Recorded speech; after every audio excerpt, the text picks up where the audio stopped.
people around me got their smart meters put on. I actually tried talking in my neighborhood to some people about my next door neighbors. One of my neighbors did not want to have the thing installed, and I didn't want to have it installed either. And I told them on the phone, I called the company who installs them, I think they were called, and PG&E, and they said, okay, you want to have it installed, we'll be on the last to install list or whatever. And they still sent someone to my house, and luckily I was home to tell them, no, I don't want it installed. But a couple of my neighbors have had it installed, even though they didn't necessarily want it installed, but they weren't home to tell someone not to, and now they're wondering how they can get it out of it. But my question is, why wasn't this looked at before, like the Food and Drug Administration? They don't allow foods and medicines until they know it's safe. If there's a question about this, why didn't they check it out before starting to install these things? Why? And also, you guys say you're not part of the health. You say you're just concerned with cost and whatnot. You say the FCC is the ones who you look at for health? No. What is it? The FCC regulates, has jurisdiction over RF. And I said that every meter is tested with the manufacturer. Okay. So why don't you have a policy to check out the health of these things before you decide to let the PG&E have all this unauthorized ability to just put it on people's homes without permission, and just they can if somebody doesn't want it, they have no choice and all that. Why isn't there a check? Why isn't it in place to be checking it out before it's allowed? The only thing I can say is that when we had the smart meter proceeding back in, I believe, 2006, all the proceedings are open to the public. No one notified me. Are you? I'm a U.S. citizen. I live in California. I live in Santa Rosa. I have a PG&E bill. Our proceedings are open to the public. We don't go around knocking on everyone's door that we have a proceeding. I'm sorry for being sarcastic like that, but you can go into our website and you are more than welcome to get involved in any of our proceedings. It is completely open to the public. We invite the public. Turn, who represents the public, is involved in most of our proceedings. DRA, Division of Regular Actresses. We have other public representatives that get involved in our proceedings. So I don't think that the public's voice was not heard. And if it wasn't, then I urge you to contact us. I urge you to contact us. I don't think there was adequate notification about the smart meter. I learned about it from friends in Sebastopol who really put it out there about how the problems with it. I started researching myself and seeing that there's problems with it all over the world. I mean, with the EMF. What I can see is that the thousands that we have received, their voices are heard, and we've hired someone to look into it.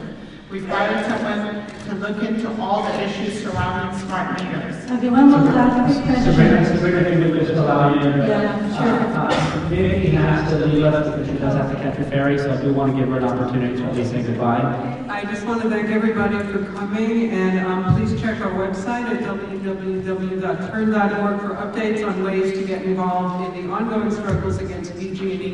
The meters, their upcoming rate case, there's going to be a public hearing in Santa Rosa, I think. And, on Drug 16. Thank you very much.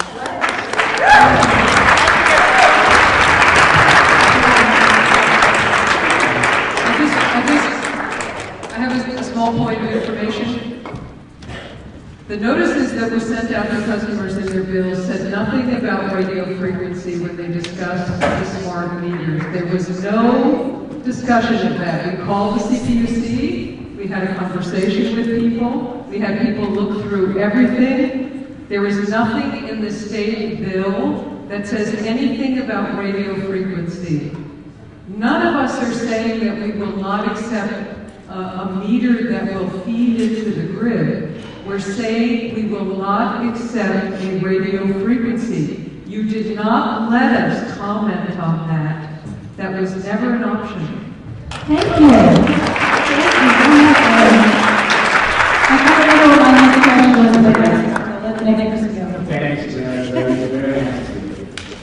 I was trying to get out of 6:30 that night. I'm kidding, that's until I have a year till midnight.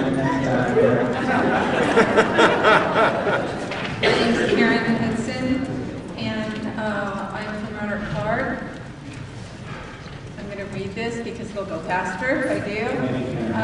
As a cancer survivor, I would like to ask you to call for an immediate moratorium on installation of smart meters.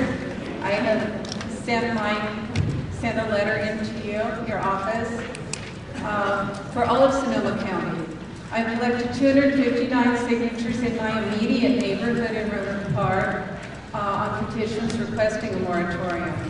Radio frequency safety standards are currently based on short-term exposure, not the long-term chronic exposure that we'll receive from smart meters, layered on top of the already existing cell phone and cell tower exposure that we already have. Every home, school, and business will have a smart meter emitting high-burst impulses of 230,000 microwatts per square centimeter. And according to an EMF technician, this would take place approximately 45 seconds to every minute, 24 hours a day. These bioactive pulsations will couple with wiring and metal pipes in our homes, which will radiate out signals. That means that even though the FCC standards on a smart meter, a particular smart meter, pass the codes that they set forward, we'll be getting signals from our neighbors' homes as they're trying to reach the thing, going through our homes. So there will be many, many more signals above what the FCC standards are coming in through our houses. Let's see. The National Toxicology Program is studying RF to determine their carcinogenic properties. Their study will not be done until 2014. And for me, I would like to know whether the smart meter on my house is carcinogenic, whether the radio frequencies are being determined that way. So I don't see how they could possibly place these on our homes before at least this study has been completed in 2014.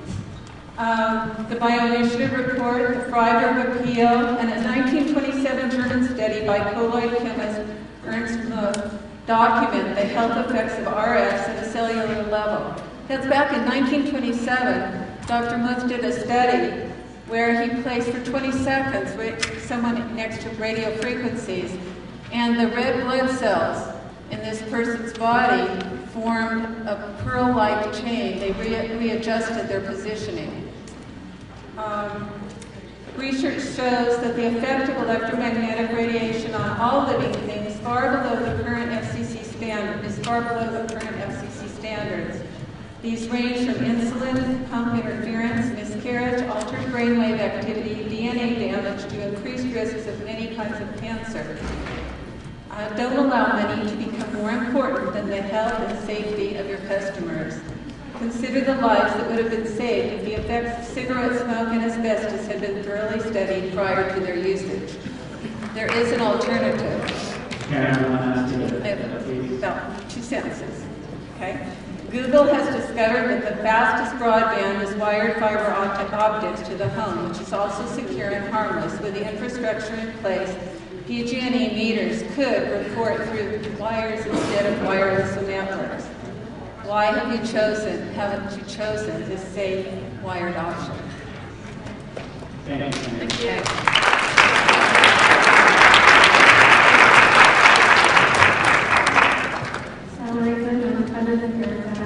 In Fairfax, we successfully stopped cellular antennas from being erected on the Fairfax Theater, which is a half block from where I live, with the help of Elizabeth Kelly a few years ago. So when I read about smart meters, I was really concerned about how we could stop them. Lane Earn and Jeffrey Fawcett's wonderful shows on smart meters was really informational. My friend Alexander Dimmick and I took the issue to the Fairfax Council, which has promised us that they'll stand with Fairfax citizens against smart meters to the full extent possible.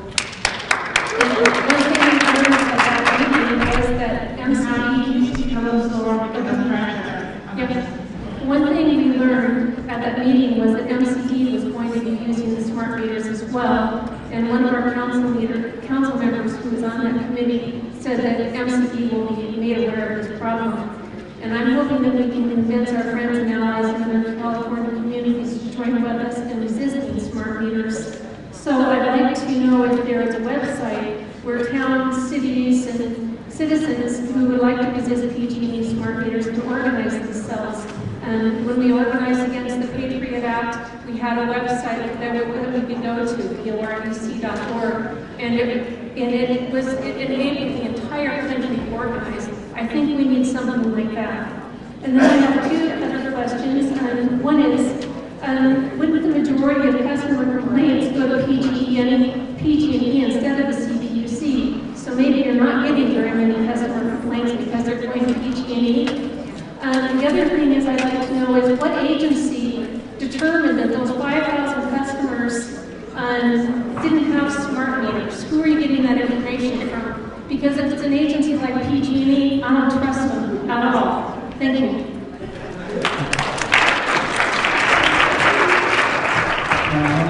Ma'am, I'm going to ask Dr. Foster to address this question about the website. The website, right? The best website is EMF Safety Network. They have a vast amount of information about this issue. For the broader issue of EMF health risks, Clout Now, CLOUTNOW.org is organized to do that very thing of nationally bring together various organizations that are concerned about this issue. So those two sites are the best to start with. Could you repeat that again? The second one is Clout Now, CLOUTNOW.org.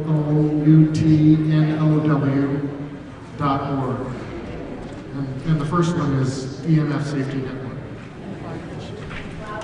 Okay, folks, it is 7:45, and I hope to end public comment by 8 o'clock. So, in the interest of time, I'm going to ask you folks to be cognizant of those behind in your mind. So, if you have a quick question, please ask away. If you have a long comment or concern, I think you've already heard what those concerns could be directed. So, I'm just going to be cognizant of the time. Fine, thank you. I've been diagnosed with electromagnetic sensitivity with many of the symptoms that other people have talked about, so I won't reiterate that. And this morning, a PG&E representative came to my home with a Gauss meter and tested all around my house and said that everything was perfectly safe and in good shape, and I had nothing to fear. However, I have tested my entire home with a Stetserizer meter, which showed tremendously unsafe levels of the spiking radio frequencies and the intermittent, what even PG&E calls dirty energy. My symptoms are very severe and debilitating, and I'm surprised I'm even able to talk very linearly today because I've been holding a video camera for a couple of hours here. But I'm concerned that the PUC says that we can't, that they don't even handle radio frequencies. So we're not even, PG&E can't do it, the PUC can't do it, it's the FCC. I mean, I don't know who it is regulating it, but I'm just concerned that we pinpoint exactly where we're going to put the protest that's going to make the biggest difference in this. Certainly PG&E, when I asked the guy, I said, I showed him a Stetserizer meter. I said, according to this, I spike at what it records as 2,000 units. The country of Kazakhstan has said that anything above 50 is damaging to the health and doesn't allow it there. So I now have some filters in my home, but I'm concerned that our protests go to someone who could do something about it. Thank you. So how would folks have issues with RF? Do those go to the FCC potentially, or is that, I'm trying to get an understanding of that myself, or those issues that they could be sent to the CPUC as well, specifically to RF? The health issue still being basically, this, to be honest with you, this is the most that we've heard. I'm just writing notes right now that this is the most that we've actually heard about having issues with health. Tip of the iceberg. And I believe you, I believe you because I'm hearing it here. Yeah, you are. But to be honest, from the phone calls that I get sprinklings of calls talking about health issues. No, we don't handle it, but we still need to look into it. Because we're hearing so much about it right now. We're taking notes, we're taking it back. We're still compiling data that we're receiving. In the past, we had a lot of data based on individuals having problems with the spike and billing disputes. The next area of the complaints that we were starting to receive were folks just telling us they don't want it. Okay, and so now we're hearing more and more. And since we've gone to a lot of meetings. This is the first meeting that we had this type of volume of individuals telling us that they're actually having health issues. They're experiencing health issues.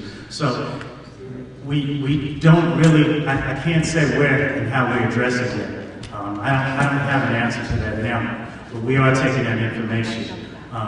They just want to know where they want to send it for health issues. Maybe a lot of people were sick and they just weren't putting the two things together. Howard, I appreciate your response. We're going to take the next speaker, please. My name is Shirley McClure and I live in San Mateo. I ran into a woman who owns a bed and breakfast. And she was, I referred her to her because of their show. And then another friend of mine who has a yoga studio, he said he had a smart meter that not only malfunctioned, but it tripled his bill. And I've been lucky, my bill is not done, but I'm really concerned about it. And I have yet to even begin to talk to my friends and organize, which I'm going to do.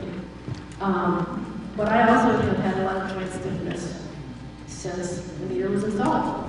And so I'm really grateful to come and learn more. But I am very concerned. I want to become a beekeeper. I'm a goat milker. I want to have raised beds. I want birds flying in my neighborhood. So I really do believe that we should not have these devices, and I'm going to campaign for that in my community. Thank you. Thank you. Hi, my name is Leslie Sheridan, and I live in Sonoma, California. One of my businesses is in the area of protecting people from EMF and EMR with patented protection, and so as such, I have done a lot of research in the issue of health and EMF and EMR, and I would strongly encourage the CPUC to really do some research, because anyone who does any modicum of research in this area will find a plethora of research that is well documented by very, very reputable people. And it doesn't take just scratching below the surface.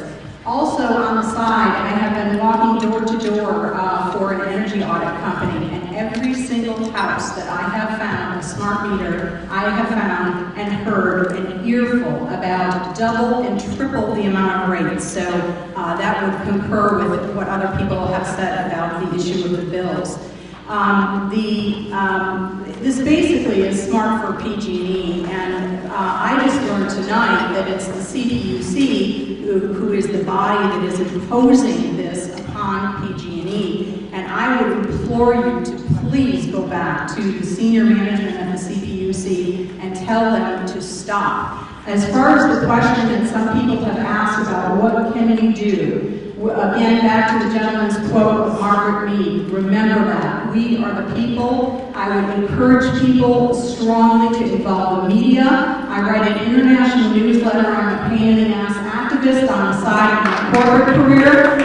Anybody who wants to get the word out on this issue, has stories about this issue, about health problems, you come over and see me. I'll give you my card. I will put it out there. I have thousands of readers around the world, thousands of readers in California, and this is exactly why I write my newsletter. Involve the ACLU, involve the media. We are the people, and we say no.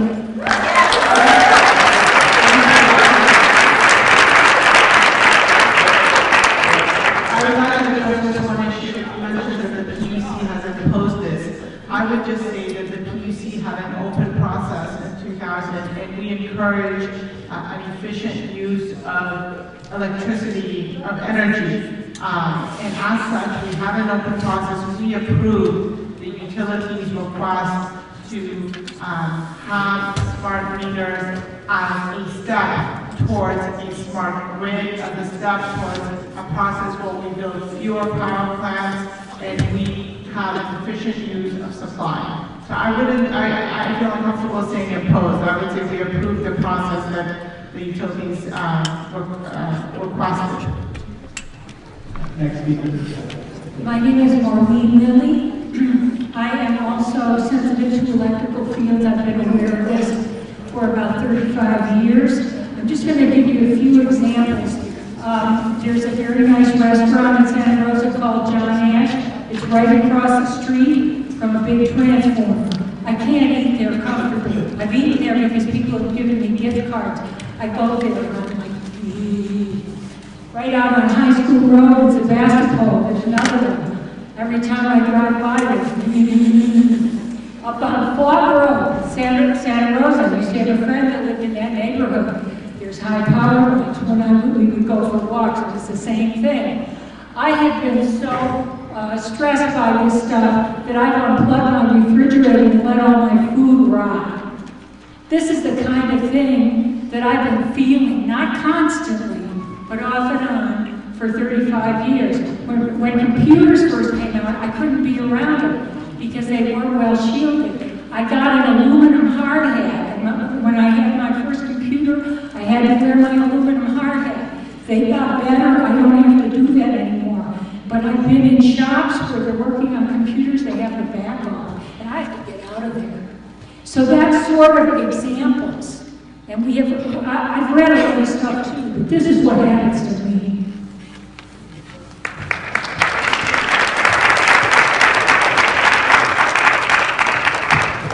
Hi, my name is Jeff Pierce. I live here in Sebastopol, and I'd like to give you a little example of what we...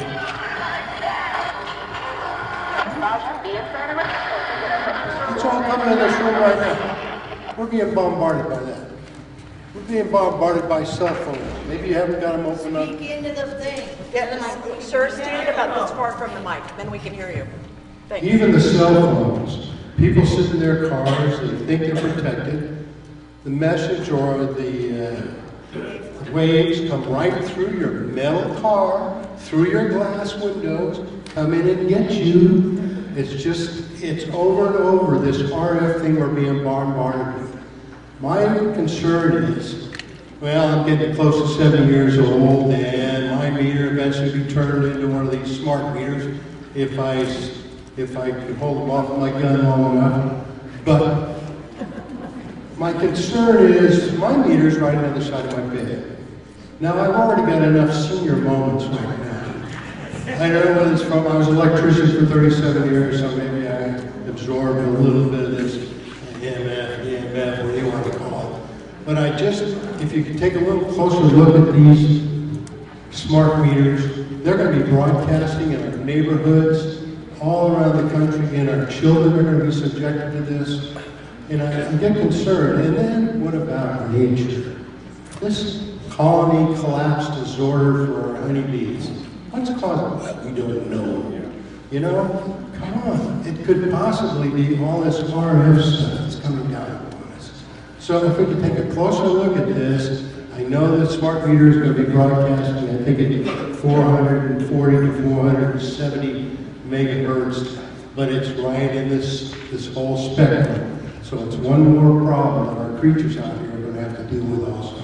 Thank you.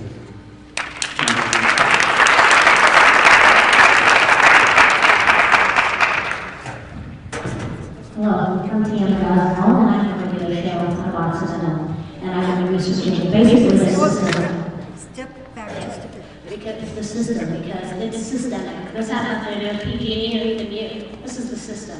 And let me tell you what some of the system wants with RF technology. Right here I have 2 patents concerning RF and pulsed frequencies and their ability to stimulate the brains and brain function.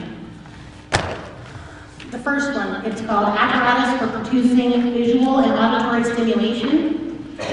And at levels of awareness below the ability of an observer to report the stimulus verbally. More particularly, the present invention relates to an apparatus for imparting useful information to an observer by subconscious stimulation and subsequently resulting in conscious, purposive behavior of said observer without his awareness.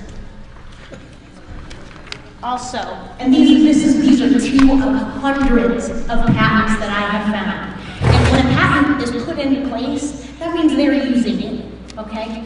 Also, I have apparatus and method for remotely monitoring and altering brainwaves. And both of these patents use power that is way below the power of these meters that they use, okay? Apparatus for method of sensing brainwaves at a position remote from a subject, whereby electromagnetic signals of different frequencies are simultaneously transmitted to the brain of the subject, in which the signals interfere with one another to yield a waveform which is modulated by the subject's brainwaves. The interference waveform, which is representative of brainwave activity, is retransmitted by the brain to the receiver. This has implications beyond anything anybody can imagine, and what they want to use these for is civil disobedience and uses of propaganda, two of the many reasons why those are too.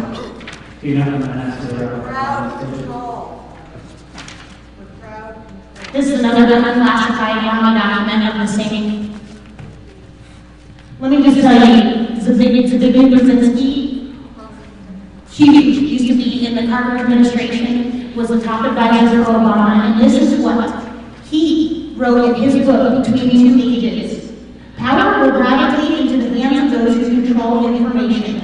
Our existing institutions will be supplanted by pre-crisis management institutions, the task of which will be to identify and advance likely social crisis and develop programs to cope with them.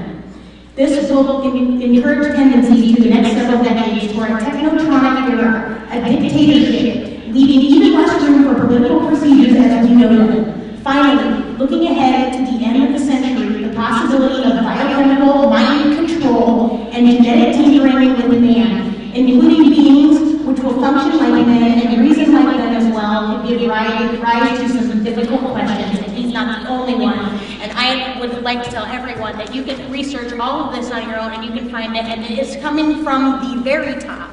Bankers and people in the government and also people in the shadow government. And we do need to come together now. This is the biggest fight that we are facing ever. My name is Tammy. Thank you. Thank you.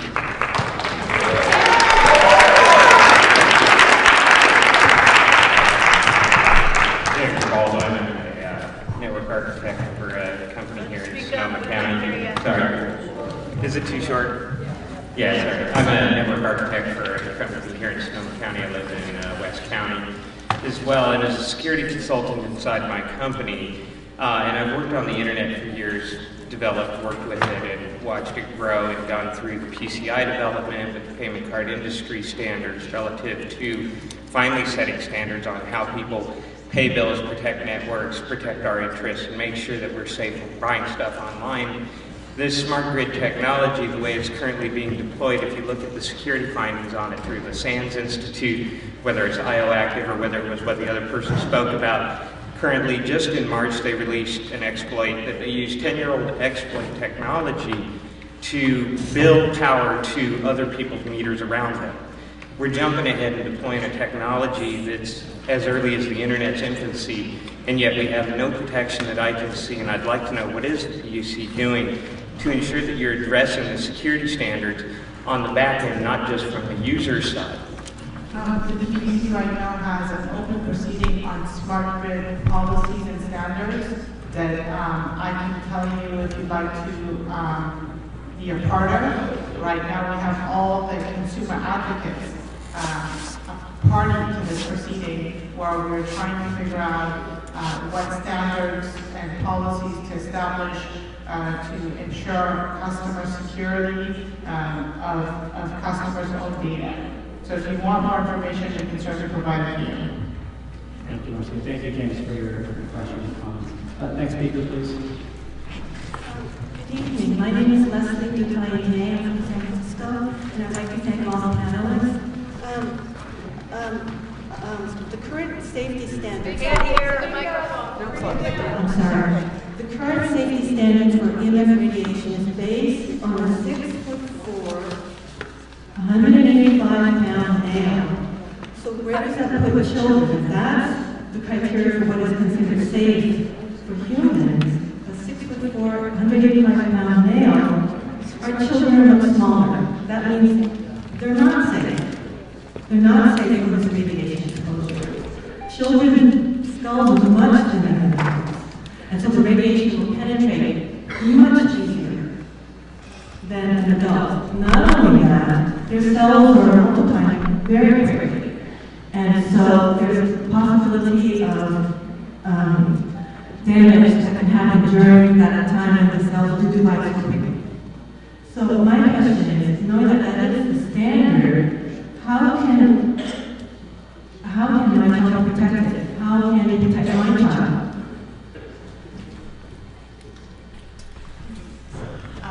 Ma'am, I'm not entirely sure I understand the question or where you received the data from, so I don't really know how to respond. I'm sorry. Leslie, I don't know if there's anyone on this panel. I believe it's the FCC standard, the guideline, which is what is considered safe for humans from radiation exposure, and that is based on a FCC has no jurisdiction over our activated frequency, so I would suggest working with the FCC and asking them what they base the standard on and why is it based on a 6'4" man. But Leslie, unfortunately, I didn't realize the role that the FCC played in this entire discussion. And if I would have asked a representative from them to show up. But that said, I do believe Dr. Foster can have a response or comment on that. So. I'll try to be as brief as I can. FCC standards pertain to the Telecommunications Act of 1996, which in fact, eliminated the capacity of local governments to regulate siting of telecommunications facilities, specifically cell phone facilities, on considerations of health and environmental impact. It is my understanding that there is no statutory limitation with regard to citywide Wi-Fi installations, that municipalities, local governments can set limits on exposures based on health and safety. So based on that, this is someone who is just barely familiar with the statutory issue. There is no statutory reason why the CPUC cannot take health considerations into account when they are establishing the framework for the development of technologies by public utilities. So, and in particular, there is no reason why the CPUC cannot take into consideration the health effects on people with electronic implants, of which there are about 2 million in California, the effect of RF on performance of those things. We're not talking about hypersensitivity, we're talking about pacemakers and what effect exposure to smart meter radiation will have on those. So, as far as I can tell, it is well within the jurisdiction of the CPUC to establish standards for the technologies that are being implemented by public utilities. Leslie, in the interest of time, because for the next few speakers, I'm only going to ask them for their name. So, no, as in, I think your time is up. Okay, thank you. Thank you. I'm a physician in Walnut Creek, California, and thank you to all the panelists for arranging this meeting. I wanted to make a comment that I think that the complaints that you're receiving is very underestimated, because I complained and I requested that I not have a smart meter placed on my home, and as a physician and as an adult, I found it extremely difficult to make that complaint. I had to go to multiple levels at PG&E on the phone 3 times and be very, very determined. And then they said that I had to contact you, and I did. And then I was told it should be in writing, so I did certified letters to both parties in writing. I did receive a letter from you. I never received a letter from PG&E. I did receive a phone call from PG&E. They said that I would be deferred for a period of time, and then it would probably be placed anyways, and they weren't sure what they were going to do with the people that were complaining, but I never did get any written letters of PG&E, and I think I should have. The children don't have a voice in this. They have no way of complaining. And also, I'm wondering who at the CPUC has read the Bioinitiative report, and if nobody has, that's the minimum they should do to understand the health risks. There's very clear links between electromagnetic fields and leukemia in children. I also want to say that in my community, there are people now living in tents, sleeping in tents, because they cannot sleep in their home anymore. And I'll let the others speak again. Thank you very much.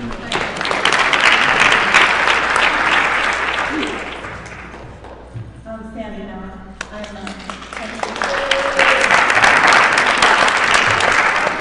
founder of the EMS Safety Network here. And on behalf of over 1,900 signatures that we gathered asking for a public hearing, I want to thank Effort Korea for holding this forum today, and I want to thank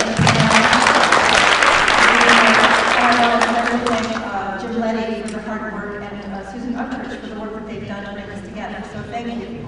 I'm very concerned about the communication within the CPUC.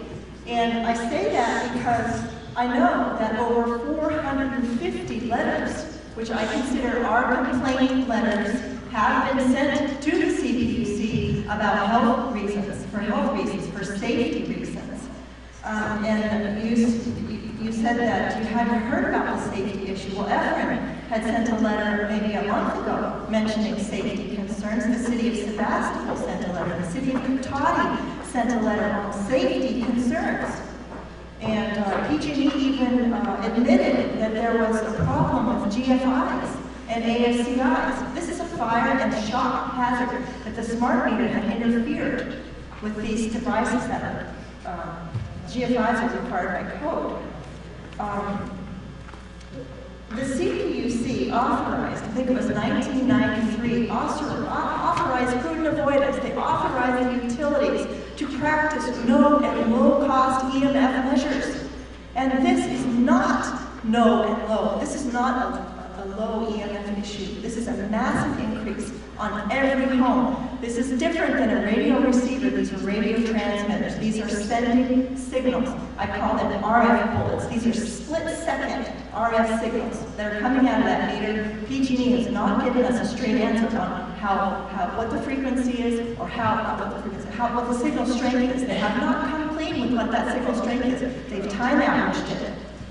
And I have, on behalf of the EMF Safety Network, I filed an application for modification of both the smart meter decisions that the CPUC made, and I would like to ask the CPUC to honor and uphold their authorization for prudent avoidance of EMF. And that included cellular radio phone facilities, which are smart meters.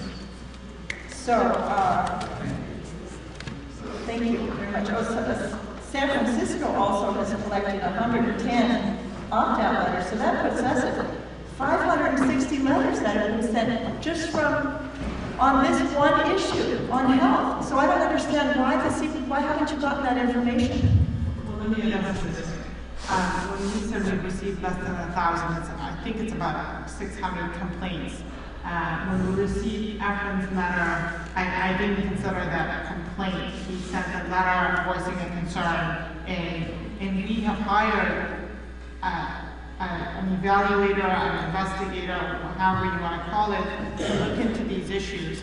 And I'd like to just add that, repeat myself, that in July, hopefully sooner than July, that we could get the information, any evidence, and move forward after we see the results of that.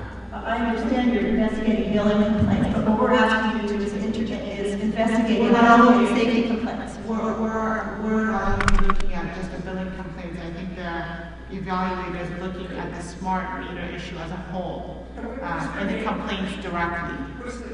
The structure group. Yeah, the structure group. They're a Houston-based consulting. And in Texas, Encore had admitted that a smart meter system. Thank you so much, Effort. Thank you. San Francisco Next speaker, please. Thank you. I guess it just goes over.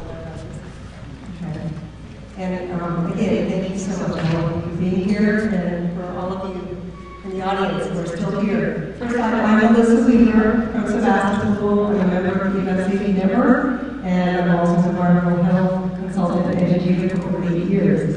I first want to announce that Channel 2 wants everyone to know that this will be aired at 10 o'clock tonight. Okay? So first of all, I want to say that I've been educating people about this for over 8 years, as I just mentioned, and I receive, as Lena and Jeffrey do, hundreds if not thousands of phone calls from electric sensitive people who are very, very ill and very, very concerned about this issue. I want to say that the European Union is taking over the model of Sweden, and they're acknowledging electric sensitivity as a physical impairment and occupational hazard. That does not mean it's an illness. It means when we remove the person from the source of the problem, that their symptoms disappear, okay, over time. Unless their neurological systems are so damaged because they've been overexposed for such a long period of time that they need additional help. Our Earth has a magnetic field that operates between 0 and 30 hertz. And all life forms on Earth are designed to operate in resonance with the Earth. Our brain waves, the alpha, the beta, and the delta waves are between 0 and 30 hertz. Anything above that causes interference and neurological problems. And the mesh network of these smart meters are going to be operating in the 900 megahertz band. That is thousands, if not millions of times higher than what our brains are designed to operate at. We all know that neurological illnesses are on the rise. For me, opting out is not enough.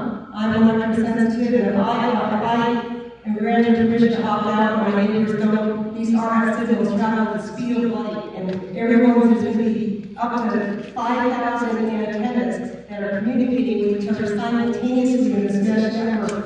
And everyone's antennas, 2 on the electric and 1 on the gas, are going to be used to relay information between each other. So if I opt out, my neighbors, because I live in a neighborhood, the RF from my neighbor's building is going to be traveling right through my house at the speed of light. And in addition, we're designed to operate a direct current. This is pulsed digital energy that is just blasting, as Sandy said, like bullets or like nail guns. And it's not, you know, every so many minutes. It's because the network is hooked up to thousands of meters. It's like bang, bang, bang, bang, bang. PG&E is only studying 1 meter. They're giving us information about the RF from 1 meter. And they said in their report they have no idea what's going to happen when the grid is activated. In Ottawa, I have 3 more points. In Ottawa, Canada, when they activated the start to the beginning of the line, I think we were going to be cut off because Susan Upchurch assured us everyone would have time to speak, and we would all get 2 minutes. Susan Upchurch is not here.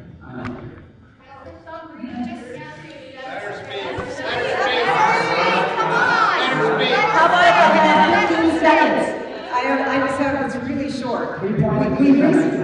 Thank you. We recently learned that these smart meters are interfering with the ground fault interrupters, the GFIs, the AFCIs, which leave us vulnerable to electrical shock and fires. We know Bakersfield over 15 meters exploded and burned up in the first 2 weeks they were deployed. The other disconnect is that on PG&E's website, they instruct us to unplug our appliances because the phantom energy uses about 40% of our electrical usage. And now on the smart meter grid, they want us to plug everything in and hook up more RF meters on top of it. It does not make any sense to me when we're trying to save energy for global warming. The other disconnect is that PG&E is telling us that nobody's losing their jobs. We've talked to many meter readers, and they're all, for the last 5 years, they've all been temporary, independently contracted out meter readers. They are employees of PG&E, so PG&E is getting away with saying no one's losing their jobs, when in fact, thousands of people are losing their jobs, and it's not just the meter readers. it's the maintenance people for the trucks, it's the uniform people, it's the guy that comes out and turns your electricity on and off when you move. There's a whole list of people losing their jobs, thousands in California. Thank you, Erin,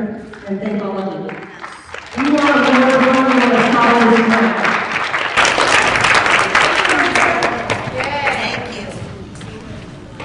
Hello, my name is Manisha Ellsworth. I'm a healthcare practitioner, 18 years living here in Sebastopol. And my background before that is working for IBM Corporation as a computer consultant to executives. My background before that, my schooling is in computer science, graduating at the top of my class. I have no doubt that EMFs are an environmental issue.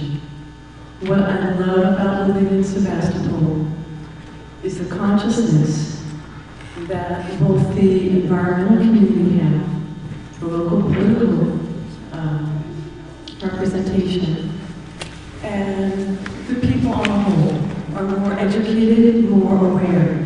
And I give thanks to everyone who has come out tonight, and thank you for holding this meeting. I want to urge more research on the health. I have no doubt.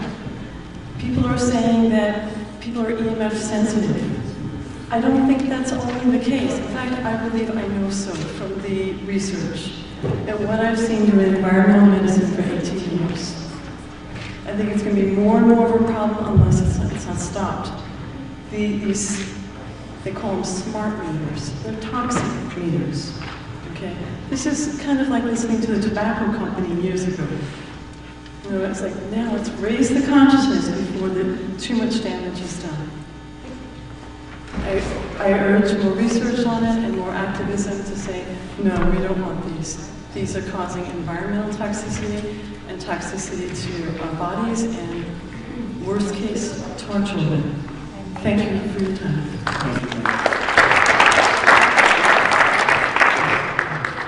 Hi, I just moved to Sebastopol. I was delighted to hear that Sebastopol miners stopped cell phone towers from being here. I really with us thinking about political organizing on this. I think everybody who lives in Sebastopol who's here, everybody should go to the city council meeting and have them pass a resolution demanding a moratorium. It's great that we're all here, but I believe that's a very effective channel to go. I think we should study whatever Northern Virginia did and do it. This is doable. We can stop it with all due respect. I'm not sure the PUC will stop it, and I can't imagine PG&E will stop it, but we can stop it. But so let's all go to the city council meeting and let's get that resolution as step one.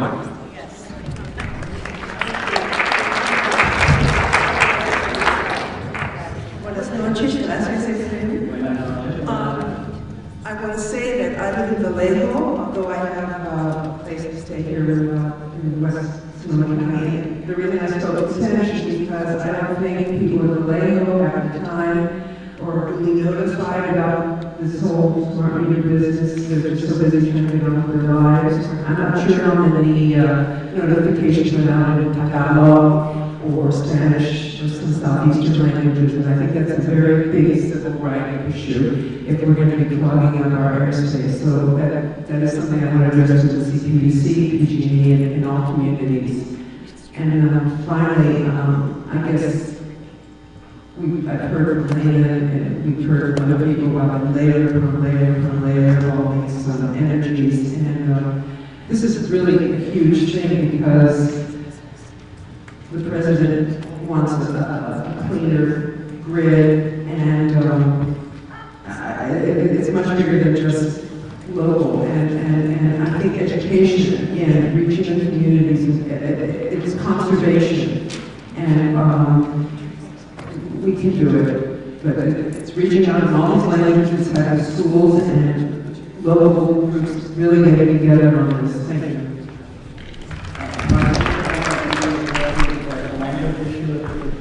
Notifications were only sent in English, or were they sent in different languages, or, I mean, I don't know the answer.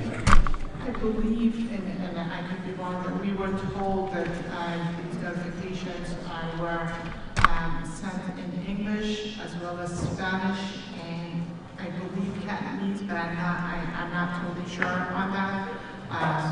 Yes. Yes. So those are the 3 languages, and obviously if you call them PUC, we have translators. I want to take the opportunity to thank our panelists, Marcia and Harold from the CPUC.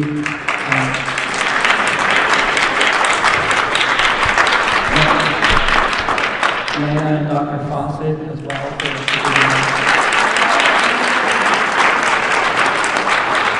and there were a couple of people mentioned earlier today, and I wish I would have done this at the beginning, but Jim Letty is our governmental affairs director for the county, and Susan Upchurch is my staff assistant who essentially coordinated this whole At this point, what I will do is I will open it if you want to just make some closing comments or closing remarks, and we'll start over on that. And Marcia, if you want to take that opportunity, we'll allow Lena and Dr. Fawcett to do so as well. I would just say that if you have issues, please contact the PUC. If you want your voice to be heard, please contact the PUC, and we will take I know that you're laughing at me. No, I'm sorry. No, it's okay. We will take, I've already taken the notes that over 250 people showed here, attended here, and people from, if I'm wrong, let me just, people from Walnut Creek, Sonoma, Sebastopol, San Francisco, Vallejo, and Berkeley all attended. So we will take your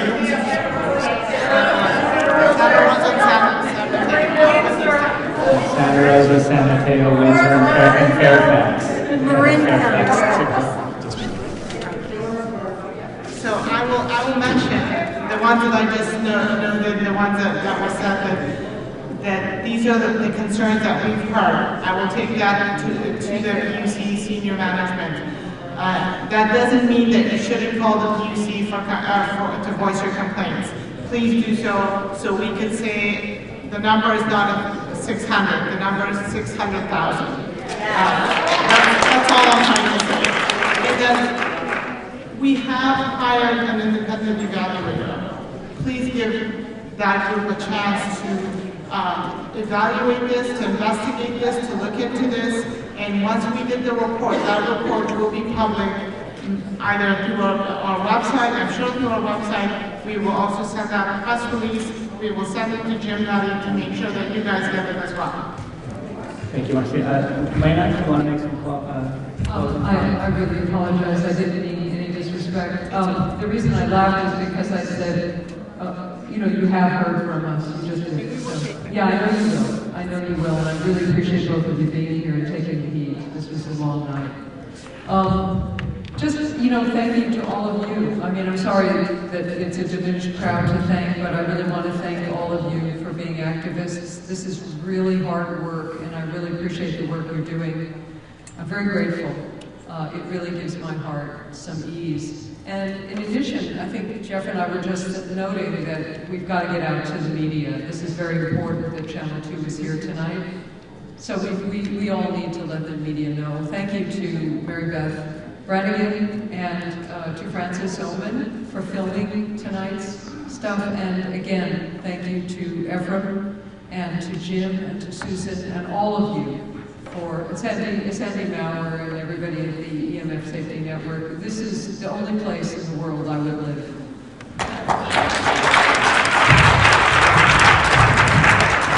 There's 2 ideas. The first, reinforce this, support the EMF Safety Network, and if you don't do anything else, write to Dean Flores' office and ask the Senate Select Committee on Smart Grid Technology to open their investigations to the entire range of issues that we've raised here tonight. Thank you. Once again, thank you to the panel for taking the time.